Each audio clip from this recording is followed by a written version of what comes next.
நீங்கள் கேட்டுக்கொண்டிருப்பது ஜெயம் வானொலியின் ஆல்ரவுண்டர் அப்பாடேக்கர் வித் ஆர்ஜே விக்னேஷ் தொடர்கிறது. ஹலோ ஃப்ரெண்ட்ஸ், நேற்று SA20 நம்ம ஜோபர் சூப்பர் கிங்ஸ் அவனோட ஃபர்ஸ்ட் மேட்ச் செஞ்சுரியில் பிக்டோரியா கேபிட்டல்ஸ் எதிராக விளாண்டாங்க. விளையாடுறது மட்டும் இல்லாமல் பிக்டோரியா கேபிட்டல்ஸை 22 ரன் வித்தியாசத்தில் தோக்கடிச்சு ஜேஎஸ்கே இந்த சீசனை நல்ல ஒரு விக்டரியோட ஸ்டார்ட் பண்ணியிருக்காங்க சொல்லணும். லிட்டரலாக ஜேஎஸ்கே இருந்த பொசிஷனுக்கு அவங்க இந்த மேட்ச் தோற்றுவாங்க தான் நினச்சேன். பட் நல்ல ஒரு ஃபைட் பேக் கொடுத்துருந்தாங்க. ஓவரால் ஜேஎஸ்கே நேற்று மேட்ச் எந்த மாதிரி பெர்ஃபார்ம் பண்ணிடுறாங்க சொல்கிறதுக்கு முன்னாடி நீங்கள் நம்ம சேனலை சப்ஸ்கிரைப் பண்ண பார்த்தீங்கன்னா சப்ஸ்கிரைப் பண்ணி சப்போர்ட் பண்ணுங்க. இப்போ அவங்க வீடியோக்குள்ளே போகலாம். டாஸை பொறுத்த வரைக்கும் நேற்று பிக்டோரியா கேபிட்டல்ஸ் தான் ஜெயிச்சாங்க. ஜெயிச்சோட நாங்கள் வந்து பவுலிங் பண்ணுறோம்னு சொன்னாங்க, விச் இஸ் குட் டெசிஷனே சொல்லுவேன். அண்ட் ஜேஎஸ்கே டீம் பார்க்க கொஞ்சம் புதுசாக இருந்துச்சுங்க. ஏன்னா அந்த டீமில் 9 பேர் டெபியூ பண்ணாங்க, எக்ஸப்ட் ஃபேப் அண்ட் டாமினிக் ஃபிலரை தவிர மிச்ச எல்லா பிளேயர்ஸுக்கும் இதுதான் ஃபர்ஸ்ட் டைம் ஜேஎஸ்கே காண்டி விளாட்றாங்க. அண்ட் அது கொஞ்சம் பார்க்க ஃப்ரெஷ்ஷாகவும் இருந்துச்சு, புதுசாகவும் இருந்துச்சு. அண்ட் இதாங்க நேற்று ஜேஎஸ்கே டீம் வந்து பிளேயிங் லெவனாக விளாண்டுருந்தாங்க. பிளேயிங் லெவன் பார்க்க எப்படி இருந்துச்சு, கொஞ்சம் புதுசாக இருக்கா? எனக்கும் அப்படி தாங்க இருந்துச்சு ஃபர்ஸ்ட் டைம் பார்க்கும்போது. ஸோ ஜேஎஸ்கேக்கு நேற்று யார் ஓப்பன் பண்ணியிருந்தாங்கன்னா மேட்டி டிவிலியர்ஸ் அண்ட் ஃபேப் டிவிலியர்ஸ் இவங்க 2 பேர் தான் ஓப்பன் பண்ணியிருந்தாங்க. நான் 2 பேர் மேலே பெரிய எக்ஸ்பெக்டேஷன் வச்சிருந்தேன். பட் அந்த எக்ஸ்பெக்டேஷன் ஃபுல்ஃபில் பண்ணுற மாதிரி 2 பேருமே ப்ளே பண்ண தான் சொல்லுவேன். குறிப்பாக ஃபேப் டிவிலியர்ஸ் மேலே ஒரு பெரிய எக்ஸ்பெக்டேஷன் வச்சிருந்தேன். பட் அவர் ரொம்ப ரஷ்டியாக இருந்தாருங்க. ஏன்னா ரன்ன பால் தான் விளாண்டுருந்தாரு. அண்ட் மேட்டி டிவிலியர்ஸ் 2-3 ஷாட் நல்லா கொடுத்துருந்தாரு. பட் அவருமே ரொம்ப டக்குன்னு அவுட் ஆகிட்டு போயிட்டார் சொல்லுவேன். பவர் பிளே பொறுத்த வரைக்கும் பிக்டோரியா கேபிட்டல்ஸ் நல்லா டாமினேட் பண்ணியிருந்தாங்க. குறிப்பாக டைம் மில்ஸ் ரொம்ப நல்லாவே போட்டிருந்தாருங்க. அண்ட் பவர் பிளே முடிவுக்குள்ளே Wiaan Mulder and Rilee Rossouw இவங்க 2 பேரும் உள்ளே வந்துட்டாங்க. வந்த உடனே அந்த ப்ரெஷர் ரொம்ப நல்லாவே மெயின்டைன் பண்ணியிருந்தாங்க. சிங்கிள்ஸ் நல்லா ரொட்டேட் பண்ணியிருந்தாங்க. அண்ட் எப்போ 6 அதிகமாக அடிச்சிருந்தாங்க, 4 ரொம்ப நல்லாவே அடிச்சிருந்தாங்க. குறிப்பாக ஸ்பின்னர்ஸை செட்டிலாகவே உள்ள அது கேஷோ மகாராஜா இருக்கட்டும் அண்ட் ராசில் சேஸாக இருக்கட்டும் 2 பேருமே பாரபட்சம் எல்லாமே போட்டு போலன்னு பண்ணுறாங்க.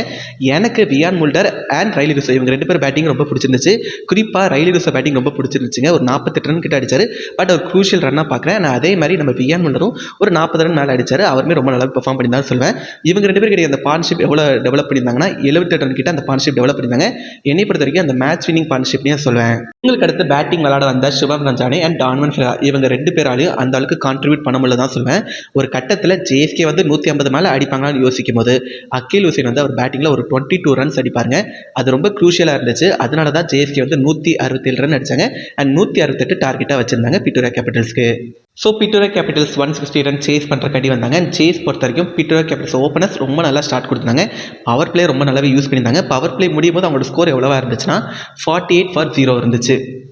அப்போ பார்த்துக்கோங்க ஓப்பனர்ஸ் வந்து எந்த மாதிரி ஸ்டார்ட் கொடுத்துருக்காங்கன்னு. அவங்க கொடுத்த ஸ்டார்ட்டுக்கு பிக்டோரியா கேபிட்டல்ஸ் வந்து 168 ரனை சேஸ் பண்ணி முடிச்சிருக்கணும். பட் அவங்க எங்கே கொலாப்ஸ் ஆனாங்கன்னா மிடில் ஓவர்ஸ் தான் கொலாப்ஸ் ஆனாங்க. அண்ட் பிக்டோரியா கேபிட்டல்ஸுக்கு ஃபர்ஸ்ட் விக்கெட் எப்போ போச்சுன்னா 9வது ஓவரில் தான் போச்சு. நம்ம அகில் ஹுசைன் தான் அந்த ஃபர்ஸ்ட் விக்கெட் எடுத்தார். அவர் எடுத்த அப்புறம் ஜேஎஸ்கே டீம் வந்து ஈஸியாக மேட்ச்குள்ளே வந்துட்டாங்க. கிட்டத்தட்ட பிக்டோரியா கேபிட்டல்ஸ் அவங்க செட்டிலாகவே உள்ள. குறிப்பாக மார்க்கோ யான்சன் தம்பி டுவான் ஆன்சன் நமக்கு ரீப்ளேஸ்மெண்ட் பிளேயராக வந்தார். வந்தவர் சும்மா இல்லாமல் அவர் பங்குக்கு ஒரு காட்டிட்டு போயிட்டார் சொல்லுவேன். ஏன்னா பிக்டோரியா கேபிட்டல்ஸ் பேட்டர்ஸை கதற விட்டார் சொல்லுவேன். 4 விக்கெட் எடுத்தாருங்க. அண்ட் அதே மாதிரி Viaan Mulder and Django Smith அவங்க பங்குக்கு ஒரு விக்கெட் எடுத்தாங்க. அண்ட் ஜாங்கோ ஸ்மித் எடுத்த ஒரு விக்கெட் யாருன்னா டெவால் பிரவிஸ், ரொம்ப முக்கியமான ஒரு விக்கெட்னு சொல்லுவேன். டெவால் பிரவிஸ்க்கு இன்னும் அந்த ஷார்ட் பால் வீக்னஸ் இருக்குங்க. அது எல்லா டீமும் இப்போ நோட் பண்ண ஆரம்பிச்சிட்டாங்க. அண்ட் அதை வச்சு நம்ம டெவால் பிரவிஸ் கிட்ட எடுத்துட்டோம். பட் இது கொஞ்சம் நான் டேஞ்சராக பார்க்குறேன். ஏன்னா அவர் சிஎஸ்கேக்கு விளையாடும் போது சூன் டெவால் பர்வீஸ் வந்து அவர் அந்த வீக்னஸை ரெக்டிஃபை பண்ணணும்னு நினைக்கிறேன். ஏன்னா ஐபிஎல் வந்தால் ரொம்ப டேஞ்சர் ஆயிடும், ரெக்டிஃபை பண்ணணும். அதுக்கப்புறம் ரிச்சல் கீசன் வந்து ஒரு 2 விக்கெட் எடுத்தார். டேல் அவர் தான் கிளியர் பண்ணி விட்டார். குறிப்பாக கேஷோ மகாராஜ் கிட்ட அவர் தாங்க எடுத்தார். நான் ஏன் கேஷோ மகாராஜ் வந்து ஒரு பெரிய பேட்டர் மாதிரி இந்த இடத்துல பேசுகிறேன்னா, ஏன்னா அவர் ஒரு சைடு ஒரு காட்டிட்டு இருந்தார். ஆனால் சூன் அவர் வந்து நம்ம ரிச்சல் கீசன் வந்து அவரை போல்டாக்கி விட்டார். கிளாஸ் பிக்டோரியா கேபிட்டல்ஸால் 146 ரன் தான் அடிக்க முடிஞ்சிச்சு. எனக்கு ஜேஎஸ்கே கிட்ட பிடிச்ச விஷயம்னா ஃபீல்டிங் ரொம்ப நல்லா இருந்துச்சு, கிரவுண்ட் ஃபீல்டிங் ரொம்ப நல்லா இருந்துச்சு. அதாவது வந்துட்டு ரைலி ரூஸ் வந்து ஒரு கேட்ச் விட்டாது, மற்றபடி கேட்சஸ் ரொம்ப நல்லாவே பிடிச்சிருந்தாங்க. மிச்ச ஃபீல்டர்ஸ் ரொம்ப நல்லாவே பெர்ஃபார்ம் பண்ணியிருந்தாங்க.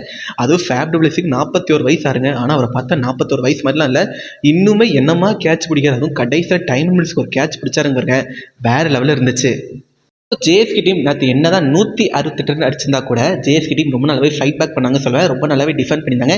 எனக்கு நேற்று மேட்ச் பார்க்க ரொம்ப பிடிச்சிருந்துச்சு. அந்த மேட்ச் எல்லாம் பார்க்கும்போது சிஎஸ்கே விளையாட தெரியுமா அந்த மாதிரி இருந்துச்சு. சிஎஸ்கே விளையாடுனா 2025 விளையாடல, அதை சொல்லலை. அதுக்கு முந்தின சீசன்லாம் சிஎஸ்கே விளையாடுவாங்க தெரியுமா, அந்த கம்மியான ரன்ஸ் அடிச்சு டிஃபெண்ட் பண்ணுறாங்க.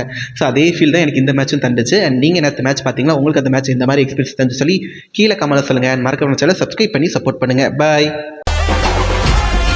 நீங்கள் கேட்டுக்கொண்டிருப்பது ஜெயம் வானொலியின் ஆல்ரவுண்டர் அப்பாடேக்கர் வித் ஆர்ஜே விக்னேஷ்.